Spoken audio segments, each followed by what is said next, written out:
right, War 3, we're looking at Apocalypse, Kingpin, and Quake bands. All right, Boss Island, we got a Mordo boss, probably Human Torch, Blade Trinity, or Symbiote Supreme. Mangog, Mr. Negative Magic, or Quicksilver. Penny, we've got Hercules and Hulkling. Cersei, we've got Rintrah and Hood. Mephisto, you could probably get away with Blade and parrying his special attacks for the bleeds. You also have Kitty Pryde.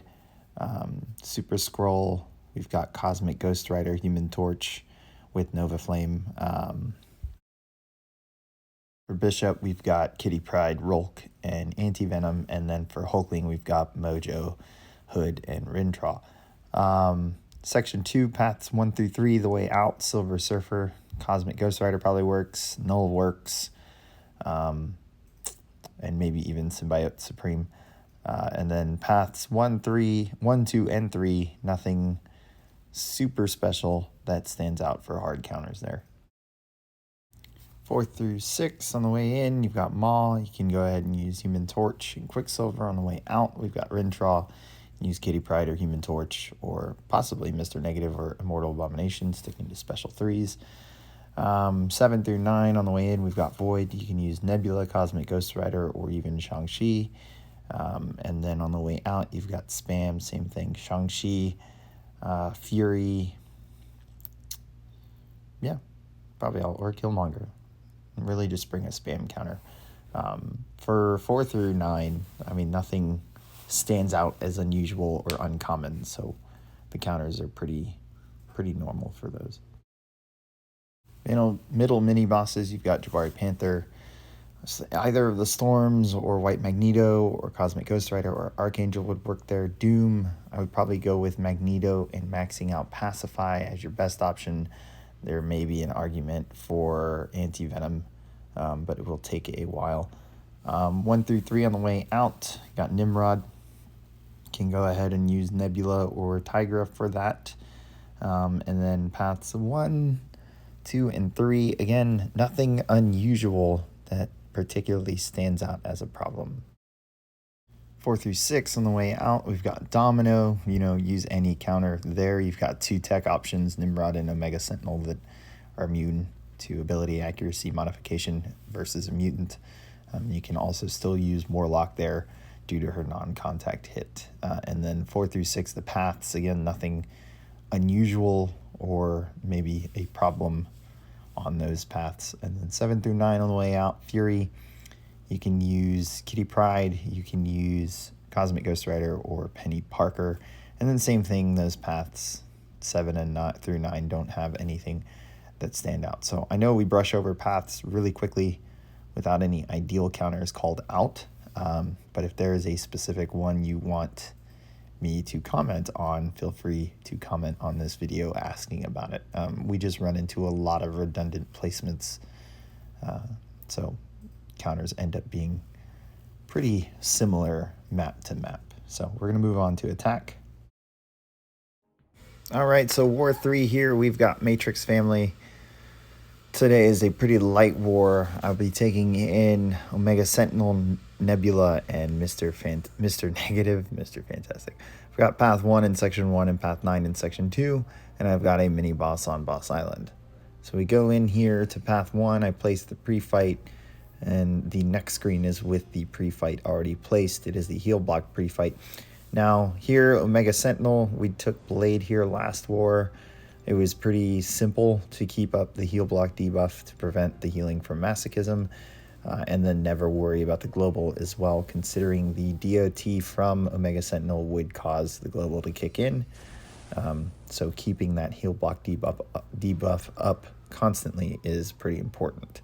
But here against Storm Pyramid X, the component of her glancing hits where it reduces the ability accuracy of those hits doesn't exist, since your ability accuracy cannot be modified by mutants. So if you do see glancing, it just means that the hit can't be critical. I forget if there's a third component to the glancing hit, but as far as critical hits go, they are prevented. Abilities, they still happen. So we can reliably place debuffs when we want to. We don't have to worry about chaining into a special attack and losing the ability benefits of that special attack, which makes Omega Sentinel, along with Nimrod, a pretty good counter here. Now, Nimrod would have a problem with the global. So, through most of the fight, we've kept the heal block up. We actually just lost one of them. Between Masochism and her long special attack, we are having issues pausing it and placing it. But it's going well so far here near the end. We're going to pause these plasmas. Heal block is up. She's going to topple over in the middle of that special attack. So, as I stated, pretty simple fight for Omega Sentinel. We move on to Nebula's only fight, Dragonman here. Pretty simple fight. I'm going to parry at the start, and I'm actually going to combo after the parry since Shock on Hazard Shift is going to be active first. And I'm hoping that I get some Shock debuffs there, or charges there, so that I don't have to hold parry or hold block to shut off all of Dragonman's abilities. It's actually just not going to work out that way. So I end up holding block until I get to the 5 charges. And then from then on, I'm still holding block, taking my openings when I can.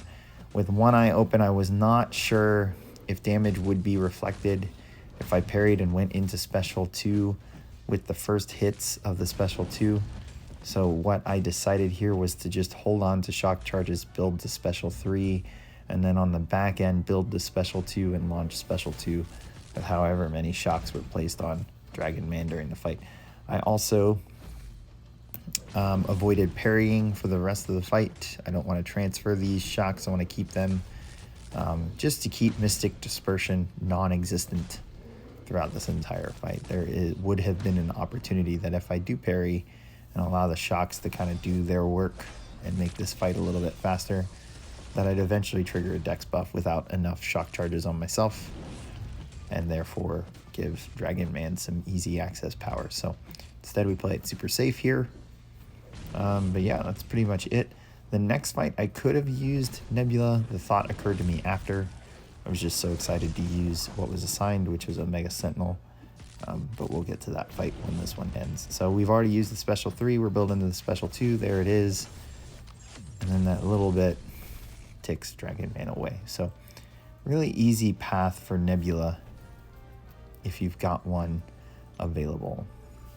I checked the invulnerability boost. I have enough time to place a pre-fight and kind of make sure that I'm ready to go before going into this fight. Same thing, we're placing a heal block here. This node starts with shock, and even though we won't have enough armor ups at the start, because we won't have enough armor ups at the start, we're not going to risk hitting into Weapon X while he's got the shock up. So all we're going to do at the start of the fight is parry and waste time until we can get into the bleed.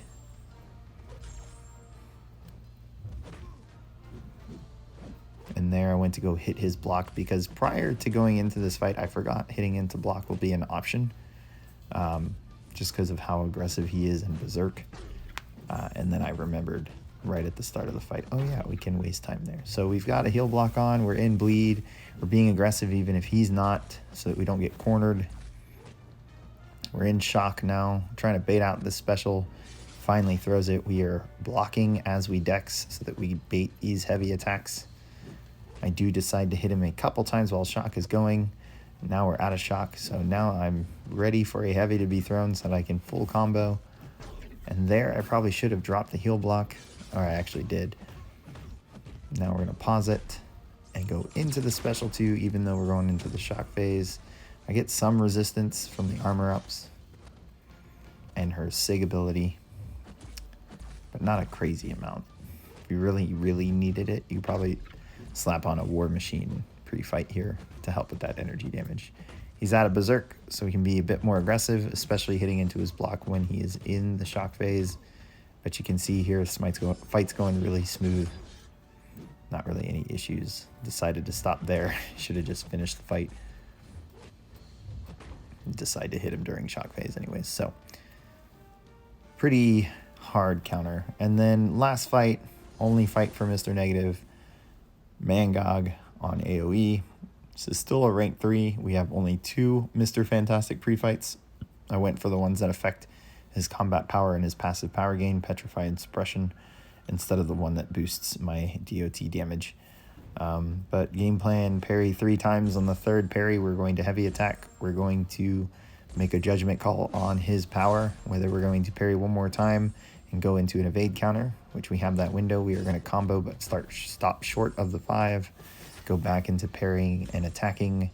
We're building up some more light here. I'm going to heavy one more time, and then we're going to evade counter into a special 2. Going to refresh all the Mr. Fantastic debuffs, and he's just going to tick away.